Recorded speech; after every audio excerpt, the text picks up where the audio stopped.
Hi there, Sagittarius. Thank you for joining me for your weekly forecast for week commencing the 1st of February. There is a tricky quarter moon which kicks off this week on Monday.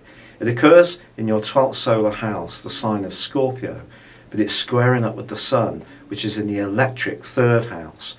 Ideas, everyday communications clash with secrecy and revelations.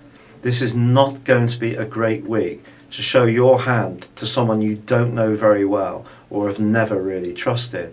If you do open up to the wrong person, they could seize on any tasty morsel you share with an absolute relish. Equally, it's going to be important to be very careful if someone tells you something in confidence that you keep it very much to yourself. Your ability to work your way through this week is probably going to be nurtured by a certain amount of goodies, because there continues to be a fantastically important influence in your 2nd solar house. Whether it's money or a possession or a material thing that you yearn for, or sheer sensuality, certainly in the second half of the week, it's possible that things can happen in quite an unexpected, even jarring way, and you may find yourself having to make some snap decisions.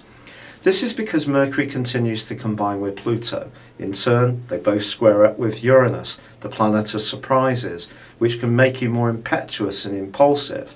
But in the second half of the week, it's Venus's turn to get side by side with Pluto. And put bluntly, when these two get together, things can hot up to a very saucy level.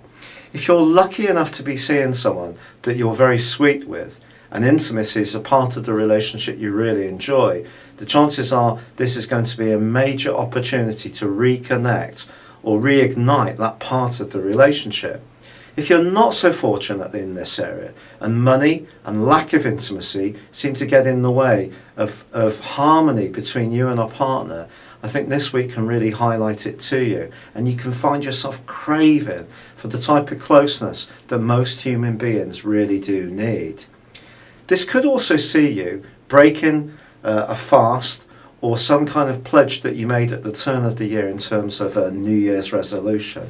The desire side of your nature has been very strong since December, and it ain't going to get any less this week. So anything that's remotely yummy, gooey or calorific is going to be very irresistible to you. However, in the second half of this week, your ruling planet Jupiter does forge a terrific angle with Mercury. And if you're very clear about your professional approaches, and you've got a plan which is lucid and has been well researched and is credible, your confidence plus your precision can see you make enormous progress and impress someone quite influential.